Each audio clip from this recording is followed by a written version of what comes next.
Welcome to icons learning. और आज हमारी क्लास है एक्सेल फंक्शन एंड फॉर्मूलाज के ऊपर। आज हम इस क्लास में 5 फंक्शंस के बारे में जानेंगे। फर्स्ट इफ फंक्शंस के ऊपर हम बात करेंगे, देन उसके बाद सेकंड है हमारे पास नेस्टेड इफ फंक्शन कैसे यूज़ करते हैं। यहाँ पे नेस्टेड का मतलब है एक ही फॉर्मूले में एक से ज़्यादा इफ़ का हम यूज़ कैसे करते हैं। देन अगला है हमारे पास काउंट इफ फंक्शंस का कैसे यूज़ करते हैं एक्सेल के अंदर। देन सम इफ फंक्शंस का यूज़ कैसे करते हैं। Then average if. ये हमारे पास 5 फंक्शन एंड फार्मूलाज हैं जो कि हम एक्सेल में सीखने वाले हैं। इसके लिए सबसे पहले आपने क्या करना है, एक्सेल ओपन करना है और एक्सेल ओपन करके आपने एक डाटा शीट रेडी करनी है। मैंने यहाँ पे डाटा शीट एक रेडी कर रखी है ऑलरेडी, जिसमें मैंने list of class 10th and 12th के स्टूडेंट्स का डाटा यहाँ पे टाइप किया हुआ है। और मैं ये 5 फॉर्मूले आपको समझाने वाला हूँ। इन पांचों फॉर्मूले को हम कैसे यूज़ करते हैं, फॉर्मूले को हम कैसे लगाते हैं, इस क्लास के अंदर आप सीखेंगे। सबसे पहले हमारे पास क्या है, इफ़ फंक्शन। इफ़ फॉर्मूले को हम कैसे यूज़ करते हैं, यहाँ पे मैंने एक कमेंट लिख रखा है कि इफ फंक्शन हम यूज करने वाले हैं किस पे, टोटल मार्क्स के ऊपर। और हमने यहाँ पे एक कंडीशन लगा रखी है कि अगर ये टोटल मार्क्स 100 से यानी 100 से ज्यादा हैं या इसके बराबर हैं तो यहाँ पे बच्चा जो है पास आ जाए, यहाँ पे पास आंसर आ जाए। अदरवाइज अगर 100 से कम है तो यहाँ पे फेल आंसर आ जाए। तो कैसे हम यूज करते हैं इस इफ फंक्शन को, आपने यूज करना है। Let's start. हमने क्या लिखना है, इक्वल टू इफ। ध्यान रखना है इक्वल टू इफ फॉर्मूला आप लगा रहे हो, इक्वल टू इफ आपने यूज किया है यहाँ पे, कैप्स लॉक या स्मॉल किसी में लगा सकते हो। Equal to if bracket start. Now कहता है कि लॉजिकल टेस्ट। आपने टेस्ट करना किस पे है, इस टोटल मार्क्स पे लगाना है लॉजिक। तो हम क्या यूज करेंगे, एफ कॉलम के किस पे है, हमारा वैल्यू किस पे है, एफ कॉलम के 3rd रो पे है। तो हमने इस पे क्लिक करना है। Then greater than equal to formula, जो कि मैंने कमेंट में आपको शो किया था इसके अंदर, कि भाई 100 से ज्यादा हैं या इसके बराबर हैं तो हमारे पास आंसर आना चाहिए पास। अदरवाइज देन कॉमा लगा के या सामने वाला बच्चा क्या आना चाहिए, फेल आना चाहिए। तो ये हमने एक क्राइटेरिया, ये लॉजिकल टेस्ट किया है और हमने ये कंडीशन लगाई है कि अगर आप देखोगे फॉर्मूला बार के अंदर, ये फॉर्मूला आपको अपीयर होगा, यहां पे भी आपको दिखा रहा है कि अगर F3 जो है, F3 पे टोटल मार्क्स हैं हमारे पास, अगर 100 या इसके इक्वल हैं तो बच्चा पास शो करेगा, अदरवाइज फेल। हम इस फॉर्मूले पे एंटर करते हैं तो आप देखोगे आंसर क्या आ रहा है, fail. Reason is behind that कि हमारा लॉजिक ये कहता है कि 100 से कम है ये, इसलिए ये आंसर इसने क्या दिया है, फेल। आप इस फॉर्मूले को कंटिन्यू सभी सेल्स पे अप्लाई करना चाहते हो तो एक शॉर्टकट की है कंट्रोल डी, यानी डाउन फिल कर सकते हैं। आप देखोगे ये डाउन फिल होके आ गया है हमारे पास फॉर्मूला। अगर इस फॉर्मूले को रीचेक करना है या एडिटिंग करनी है तो हम F2 यूज करते हैं। आप देख सकते हो हर एक पे आपका ये if, simple if formula apply हो चुका है। तो ये फर्स्ट फॉर्मूला था इफ, जैसे हमारे पास नोट्स में है ऑलरेडी। हमने कहा है कि हम इन 5 फॉर्मूलों के बारे में जानकारी लेंगे। तो पहला फॉर्मूला कौन सा था, इफ फॉर्मूला या इफ फंक्शन बोलते हैं। नाउ देन सेकंड फॉर्मूला है nested if formula. Nested if में मैंने कुछ कंडीशंस रखी हुई हैं कि हम इस नेस्टेड इफ के अंदर एक से ज्यादा बार इफ का यूज करेंगे, इसलिए हमने इसका नाम क्या रखा, nested if formula. Nested if के ऊपर मैंने कंडीशन ये रखी हुई है कि नेस्टेड इफ के अंदर कंडीशंस क्या हैं, आप देखो कि अगर ग्रेटर देन 180 से ज्यादा टोटल मार्क्स लेके आता है कोई भी स्टूडेंट तो हम उसे ए ग्रेड देने वाले हैं। देन सेकंड 150 से ज्यादा अगर वो मार्क्स लेके आता है तो हम बी ग्रेड देने वाले हैं। 120 से ज्यादा लेके आता है तो सी ग्रेड। देन 100 से ज़्यादा लेके आता है या 100 लेके आता है तो डी ग्रेड, अदरवाइज बच्चा ई ग्रेड के अंदर है। तो ये हमने फॉर्मूला यूज़ करना है। नेस्टेड इफ फॉर्मूले को हम कैसे यूज़ करते हैं, लेट्स सी, देखते हैं। हमने क्या है, प्रेस करना है इक्वल टू इफ। हमने स्टार्ट कर दिया if formula. Then bracket start, आपने ब्रैकेट स्टार्ट किया है।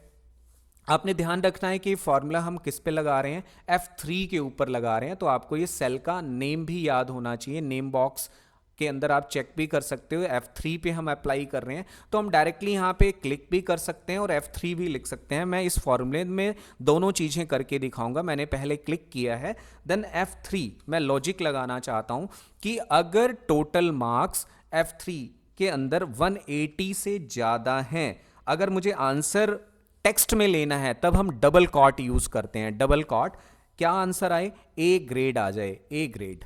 Got it my point. हम ए बी सी डी भी लिख सकते हैं, देन ए ग्रेड भी लिख सकते हैं। मैं यहाँ पे इस फॉर्मूले को सिखाने के लिए ग्रेड इतना लंबा नहीं लिखता, हम ना सिंपल ए लिख देते हैं कि ए ग्रेड के अंदर आएगा। मैंने डबल कॉट बंद कर दिया। देन कॉमा, हम क्या यूज़ करेंगे, सेकेंड कंडीशन लगाएंगे।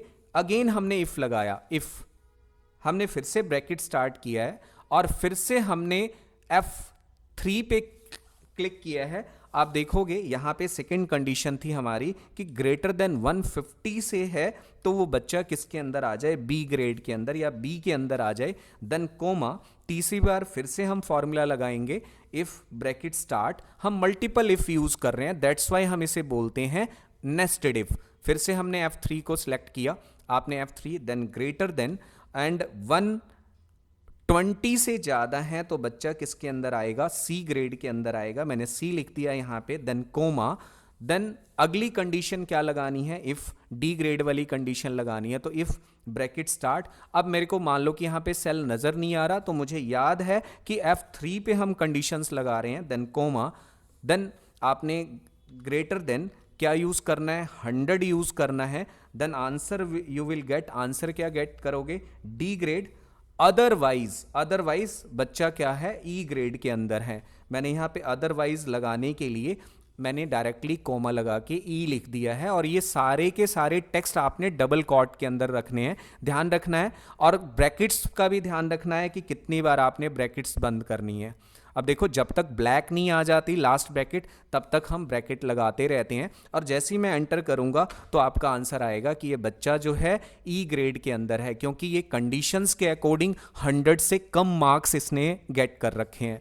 अगर मैं इस फॉर्मूले को ड्रैग करता हूँ डाउन तक तो कंट्रोल डी से हम डाउन फिल कर सकते हैं। मैंने क्या प्रेस कर दिया, कंट्रोल डी फिल कर दिया है। आप देखोगे कि यहाँ पे ए ग्रेड के अंदर भी स्टूडेंट्स हैं, 184 मार्क्स ले रखे हैं। इस फॉर्मूले को सी ऑफ करना है तो F2 प्रेस कर दोगे, वहाँ पे आपको ये फॉर्मूला दिखाएगा। तो ये था हमारे पास सेकंड फॉर्मूला, नेस्टेड इफ। हमने इसे नेस्टेड इफ इसलिए बोला क्योंकि इस फॉर्मूले के अंदर हमने एक से ज़्यादा बार इफ यूज़ किया है, तो ये नेस्टेड इफ कहलाता है। नाउ थर्ड हमारा फॉर्मूला कौन सा है, नाउ काउंट इफ। अब हम काउंटिंग करना चाहते हैं। काउंटिंग किसकी करना चाहते हैं, let's see.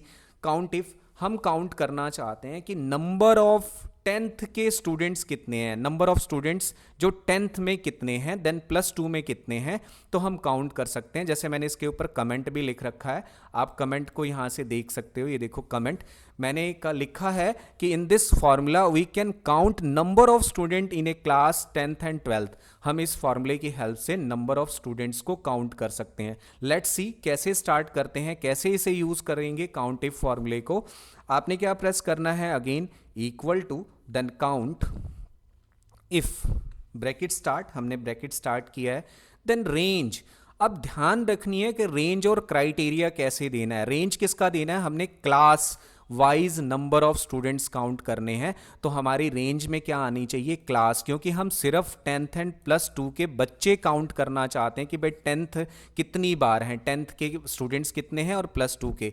Then coma criteria, criteria आप यहाँ पे मेंशन करोगे, डबल कॉट में भी लिख सकते हो। यहाँ पे मैंने डबल कॉट, जैसे मैंने लिख दिया 10th, अगर मैं ऐसे भी लिख सकता हूँ 10th, देन कब डबल कॉट और मैंने ब्रैकेट क्लोज किया तो आपको यहाँ पे आंसर शो करेगा 6 स्टूडेंट हैं जो कि क्लास 10th के अंदर हैं।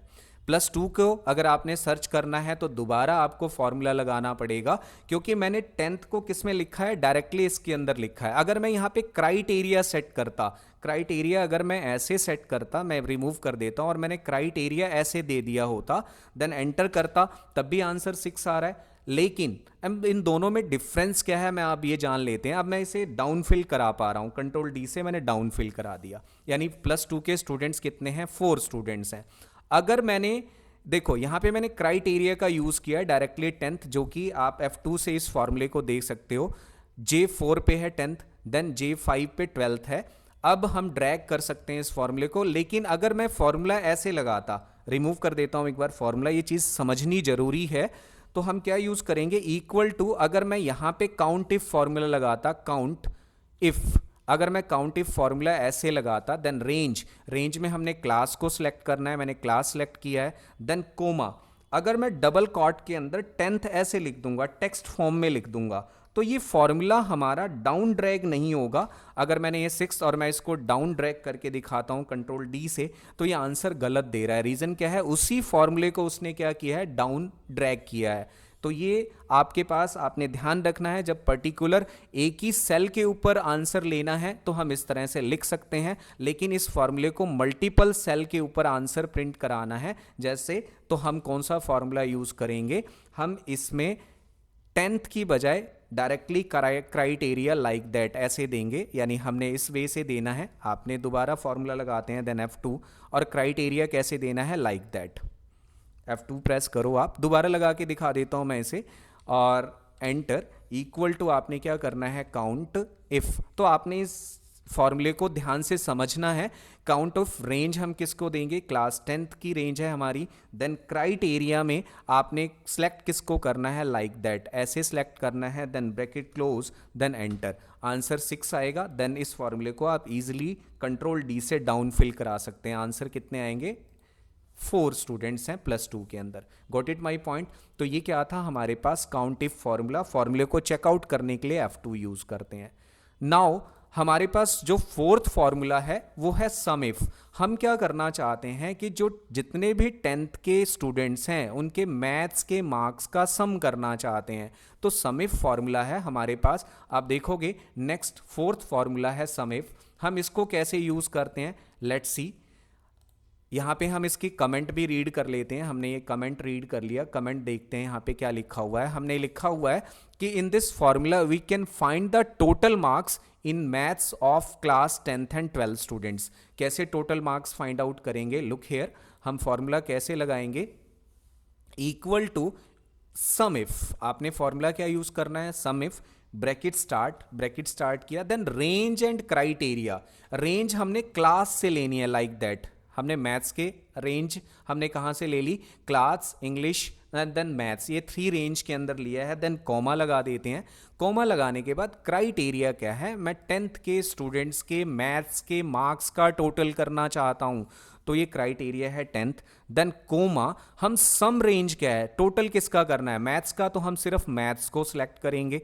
देन आपने ब्रैकेट क्लोज करना है। देन जैसे ही आप एंटर प्रेस करेंगे, आपके 10th के स्टूडेंट्स के मैथ्स का टोटल मार्क्स आ गया 420।